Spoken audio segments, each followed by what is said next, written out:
사랑스러운 친구들, 우리 예배에 나오신 우리 모든 친구들과 선생님들을 환영합니다.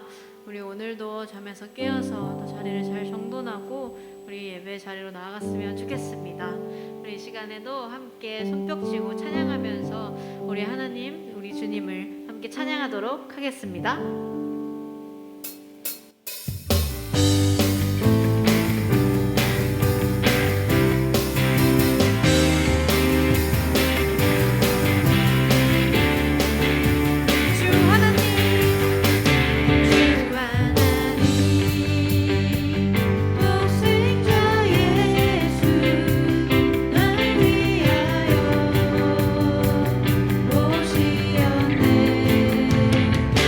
내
각자의 자리에서 우리 소리를 내어서 기도하며 나아가겠습니다.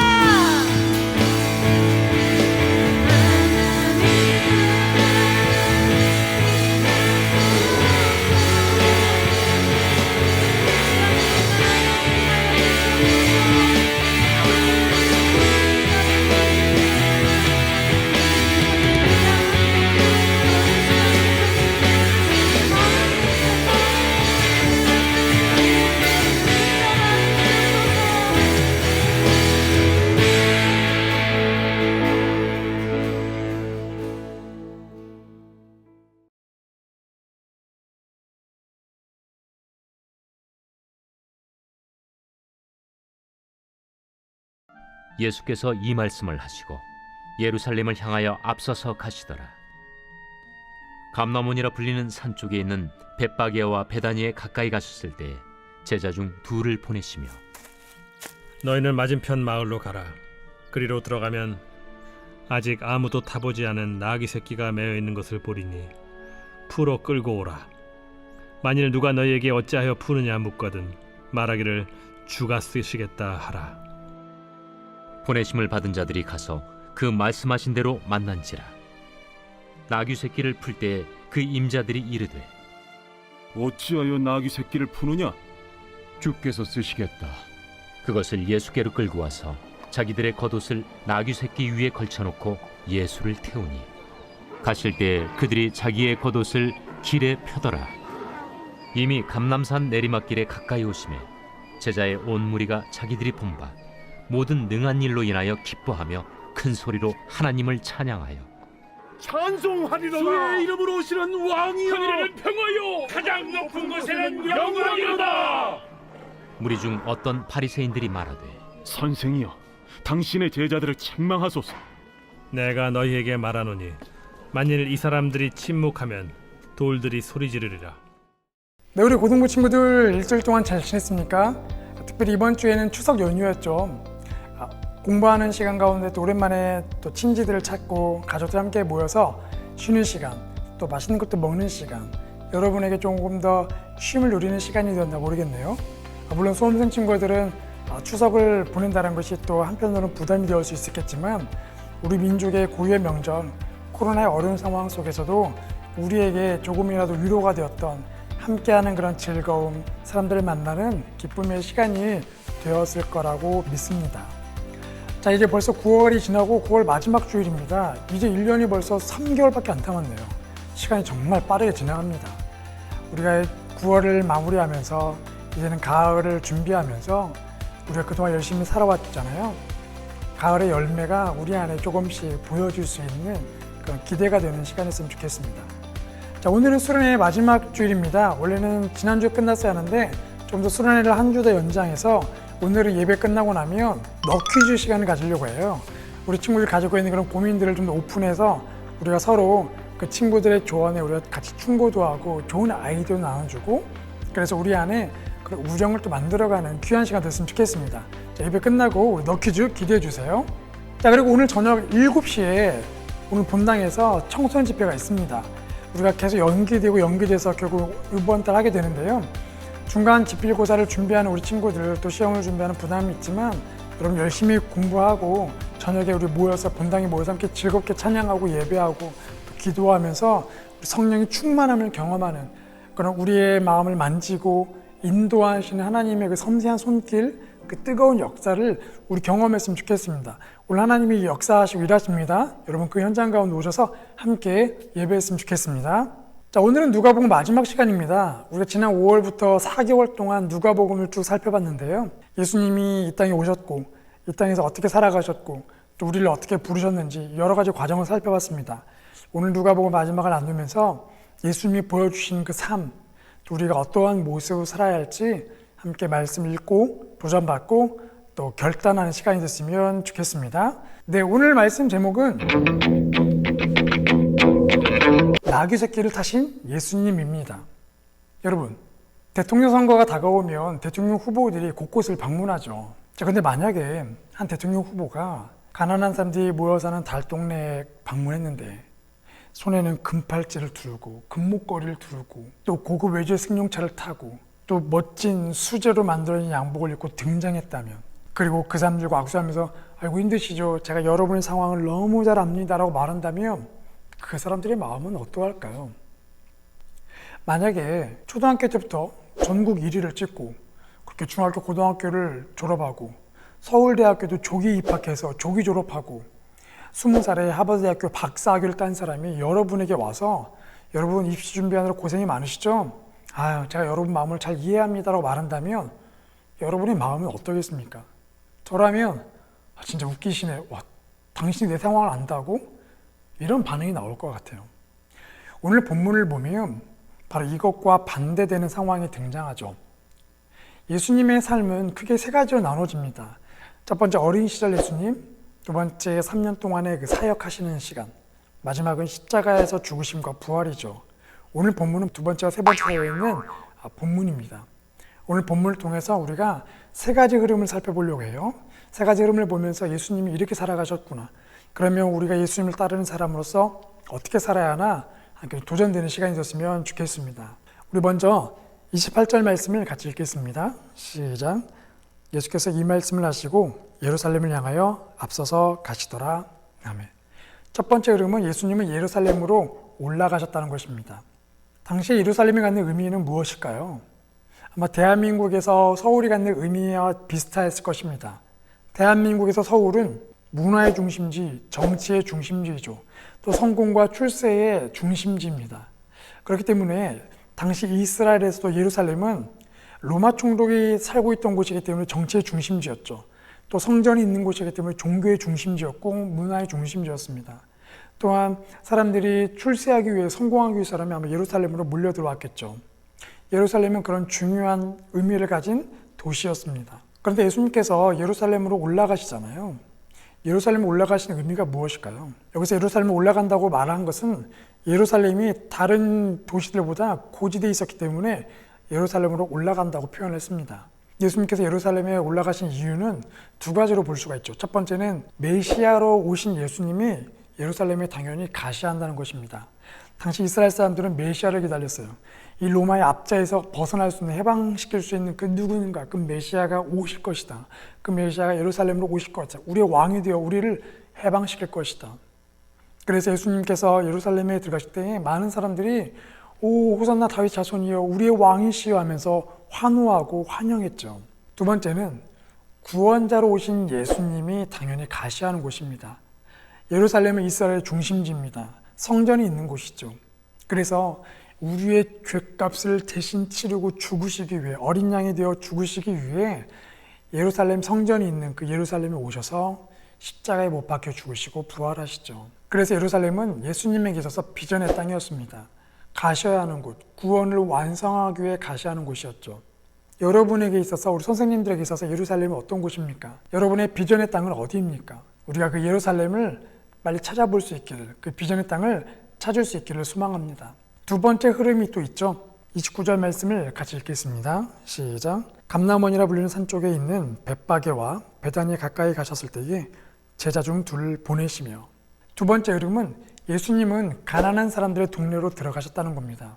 본문에 보니까 두 개의 동네가 등장하죠. 벳바게와 베단입니다. 벳바게는 베트라는 단어와 파게라는 단어가 합쳐진 명사인데요. 베트는 집이고 파게는 덜 익은 무화과 나무 열매입니다. 그러니까 덜 익은 무화과 나무 열매들이 모여있는 마을이라는 곳이죠. 무화과는 1년에 2번 열립니다.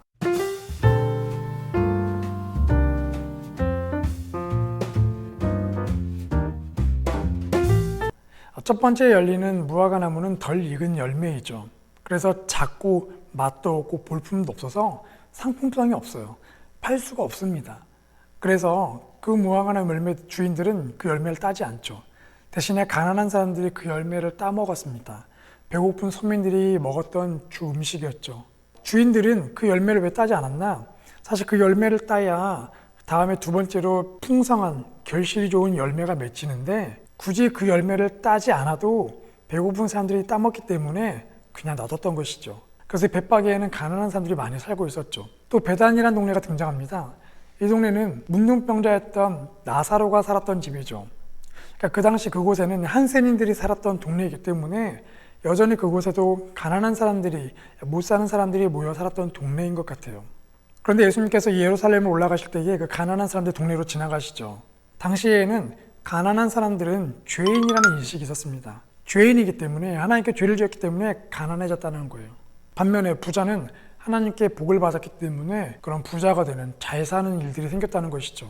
근데 여기서 볼 수 있는 건 예수님은 그런 부자들이 모여 사는 동네, 남부러울 것이 없는 그런 사람들을 찾아다니신 게 아니라 죄인으로 취급받던, 가난하고 소외된 사람들, 또 누구에게도 주목받지 못하는 그런 소외된 사람들을 찾아가셨던 것을 볼 수가 있습니다. 그럼 예수님의 삶은 이 세상과는 정반대이죠. 세상은 부자가 되고 유명해지고 주목받고 높은 곳에 올라가려 하거든요. 그렇게 삶을 살기 위해서 정말 안간힘을 씁니다. 하지만 예수님은 그 반대의 삶을 사셨죠. 가난한 사람들 찾아가신 예수님, 소외된 사람들을 찾아가신 그 예수님, 바로 우리에게 말씀하시는 삶이죠. 자, 세 번째 우리가 볼 수 있는 흐름이 있죠. 30절부터 31절 말씀을 같이 읽겠습니다. 시작. 이르시되 너희는 맞은편 마을로 가라. 그리로 들어가면 아직 아무도 타보지 않은 나귀 새끼가 메어 있는 것을 보리니 풀어 끌고 오라. 만일 누가 너희에게 어찌하여 푸느냐 묻거든 말하기를 주가 쓰시겠다 하라 하시매. 세 번째 흐름은 예수님께서 나귀 새끼를 타고 가셨다는 것입니다. 예수님께서 말씀하시죠. 저 맞은편 마을로 들어가서 아직 아무도 타지 않은 나귀 새끼를 볼 텐데 그 나귀 새끼를 풀어 끌고 오라. 그래서 제자들이 갔습니다. 정말 가보니까 나귀 새끼가 있는 거예요. 자, 그래서 그 나귀 새끼를 풀려고 하죠. 자, 그때 그 나귀 새끼 임자들이 말합니다. 당신들 누구인데 이 나귀를 데려가는 거요? 그때 제자들이 예수님 말씀하신 대로, 여기서 나오는 주는 주인이란 단어입니다. 주인이 그냥 주인이 아니라 이 온 땅을 창조하신, 온 땅을 다스리시는 창조주 하나님, 온 땅의 주인 하나님을 의미하죠. 그래서 주인들은 주가 쓰시겠다고 합니다 라고 말 듣자 아무 말 없이 그 나귀 새끼를 가져라고 말하죠. 그래서 제자들은 그 나귀 새끼를 데리고 옵니다. 그리고 예수님은 그 나귀 새끼를 올라타시고 예루살렘으로 올라가시죠. 자, 그런데 왜 예수님께서 나귀 새끼를 타셨을까요? 당시에 빌라도가 로마 정부로부터 유대를 다스리는 총독으로 임명을 받았습니다. 자, 그래서 유다 총독이 되어서 예루살렘으로 입성하는데 군대를 대동하여 왔고 로마 왕제의 얼굴이 그려진 깃발들을 휘황찬란하게 흔들면서 성으로 들어왔죠. 또 자신은 말을 타고 입성하였습니다. 그 장면을 보고 많은 예루살렘 사람들이 정말 싫어했죠. 꼴불견이라고 했습니다. 왜냐하면 하나님의 도시인 예루살렘에 우상을 상징하는 로마 왕제의 얼굴을 들이대고 있고 자기가 마치 왕인 것처럼 입성하기 때문에 혀를 차면서 그 모습을 반대했죠. 즉 왕들은 휘황찬란하게 등장합니다. 자신의 모습을 과시하기 위해, 권력을 보여주기 위해 군대를 동원하죠. 그리고 최고급의 말을 타고 의기양양하게 당당하게 입성을 합니다. 그런데 예수님의 모습은 그와는 정반대의 모습이죠. 빌라도 총독의 입성과 비교해보면 너무나 초라한 예수님의 모습이었죠. 더군다나 35절을 보면 그 당 상황을 볼 수가 있죠. 35절부터 38절 말씀을 같이 읽겠습니다. 시작. 그것을 예수께로 끌고 와서 자기들의 겉옷을 나귀 새끼 위에 걸쳐놓고 예수를 태우니 가실 때에 그들이 자기의 겉옷을 길에 펴더라. 이미 감람산 내리막길에 가까이 오심에 제자의 온 무리가 자기들이 본 바 모든 능한 일로 인하여 기뻐하며 큰 소리로 하나님을 찬양하여 이르되 찬송하리로다. 주의 이름으로 오시는 왕이여 하늘에는 평화여 가장 높은 곳에는 영광이로다 하니. 당시의 모습을 보니까 제자들이 겉옷을 펼쳤대요. 겉옷을 펼치는 건 그 왕에 대한 예우와 존경을 의미합니다. 겉옷을 펼치고 예수님이 나귀 새끼를 타시고 그 겉옷 위를 걸어가시죠.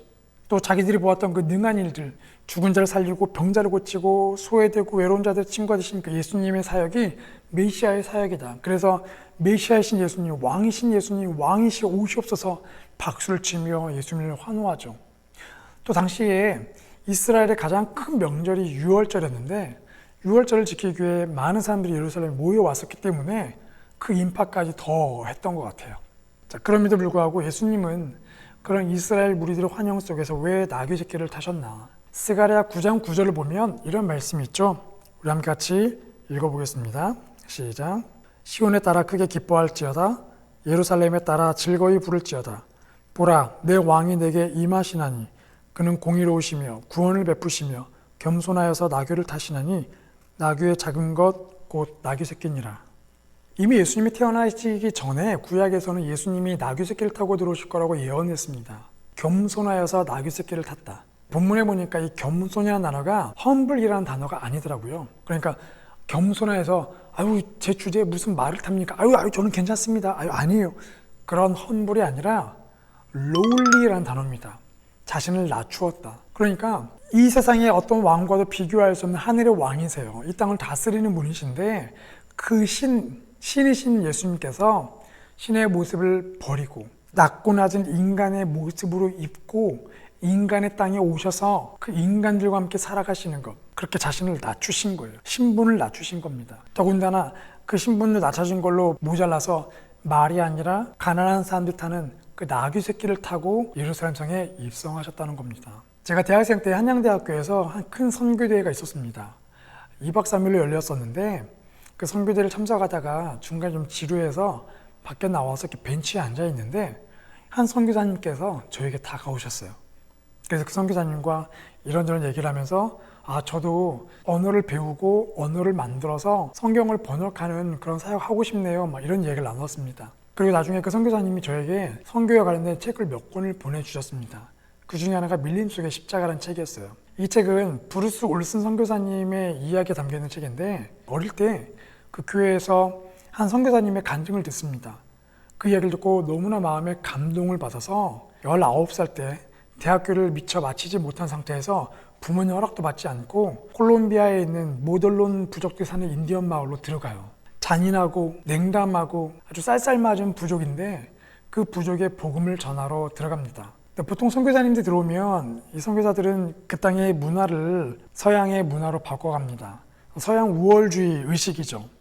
그런데 이 브루스 선교사님은 선교훈련을 받지도 않았는데 그 젊은 나이에 그 땅에 들어가서 그 땅의 문화에 그들이 살아가는 삶의 방식대로 살아가기 시작하죠. 불편하지만 그들이 입는 옷을 입고 먹기 힘들지만 그들이 먹는 음식을 먹습니다. 잠자기 불편한데 그들의 집에서 머물며 자죠. 이가 물고 온몸에 가렵고 설사가 나도 그들의 삶의 방식대로 살아갑니다. 자, 그렇게 그들과 함께 어울려 지내자 백인을 경계했던 그들이 조금씩 마음의 문을 열기 시작하는 거예요. 그리고 결국 브루스 선교사님을 초대하고 한 가정의 집에 머물며 살게 되었습니다. 그런데 이 복음이 들어가는 결정적 계기가 있었는데 바로 이 부족에서 전해져 내려오는 개미와 모델론 인간의 전설이었어요. 그 전설의 이야기를 보면 한 인디안이 개미를 보는데 개미가 집을 짓는데 도와주고 싶은 거예요. 그래서 도와주려고 이렇게 보니까 개미들이 그 인간을 보고 그 크기에 두려워서 도망가 버립니다. 그러자 그 인디언이 개미의 모양으로 바뀌어서 마치 앤트맨처럼 조그매지는 거예요. 그리고 개미가 되어서 개미의 언어로 개미들과 이야기를 나누며 개미들이 집 짓는 것을 도와줍니다. 그래서 개미들이 그를 신뢰하게 돼요. 그래서 그가 얘기합니다. 내가 그 인디언이었어. 내가 그 사람이었어. 그래서 개미들이 말하죠. 놀리지 마세요. 당신이 그 인간이었다고요? 에이, 이렇게 말합니다.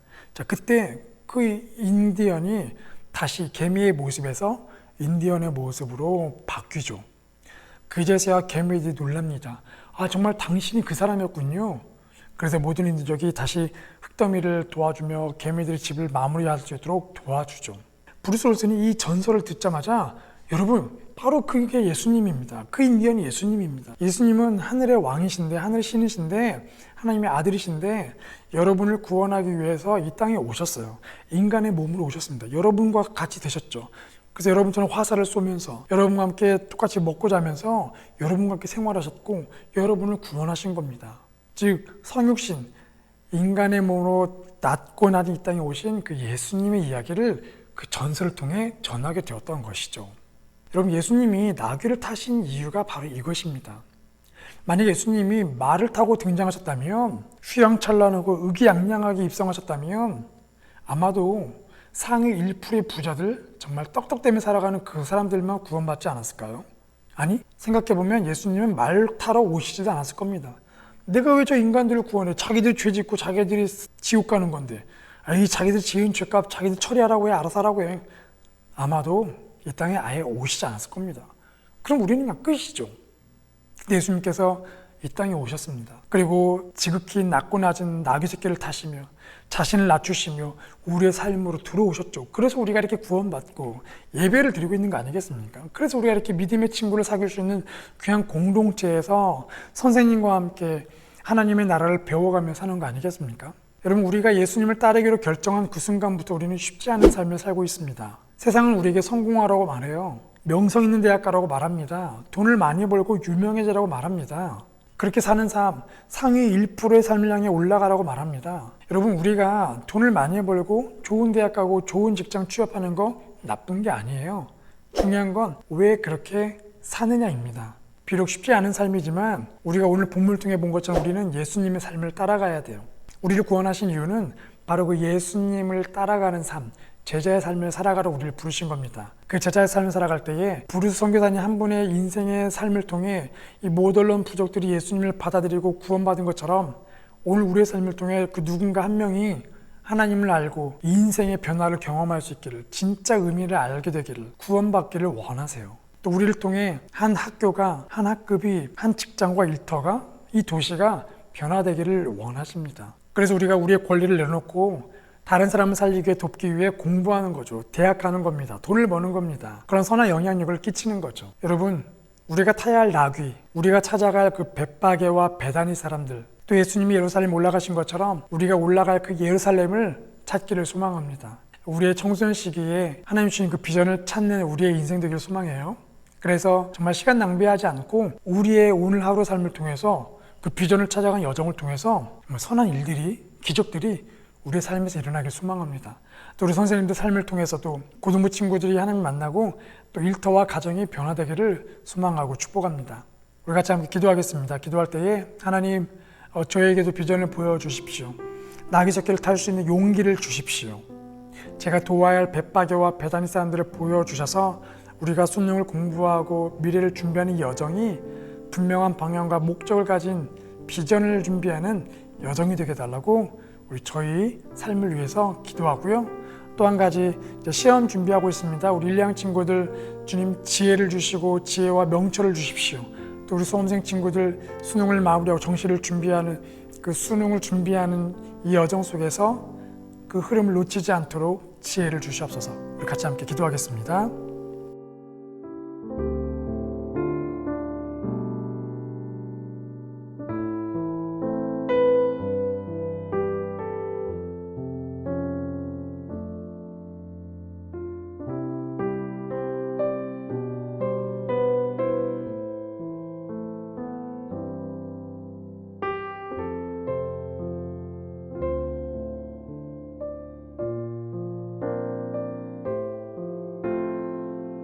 하나님 감사합니다. 나귀 새끼를 타신 예수님, 왕으로 오신 예수님께서 화려하게 예루살렘 성을 들어가시는 게 아니라 자신을 낮춘 겸손함으로 나귀 새끼를 타셨습니다. 또 가난한 자들의 친구가 되어 주셨습니다. 주님, 우리가 걸어가야 할 그 비전의 땅은 어디입니까? 우리가 찾아가야 할 벳바게와 베다니 사람들은 누구입니까? 주님, 우리가 말 타기보다는 나귀 새끼를 타기를 원합니다. 우리의 모습을 낮추고 낮춰서 버림받고 주목받지 못하는 사람들을 찾아가고 그들을 살리기를 원합니다. 주님, 꿈을 꾸게 하여 주시고 주님 보이신 예루살렘으로 들어갈 수 있도록 저에게 비전을 보여주시옵소서. 또 하나님, 지필고사를 준비하는 우리 1, 2학년 친구들 시간을 쪼개 하나님께 먼저 예배를 드리고 또 공부를 합니다. 주님께 우선순위를 두고 있는 우리 자녀들에게 지혜와 총명과 명철을 주시고 정리할 내용들을 잘 정리하고 기억할 수 있도록, 이해할 수 있도록, 응용하고 적용할 수 있도록 능력 주시옵소서. 이번 지필고사를 통하여서 하나님 나에게 역사하셨습니다. 하나님이 하셨습니다. 교만치 않고 겸손하게 하나님께 영광을 돌리는 저희 친구들 되게 하여 주시옵소서.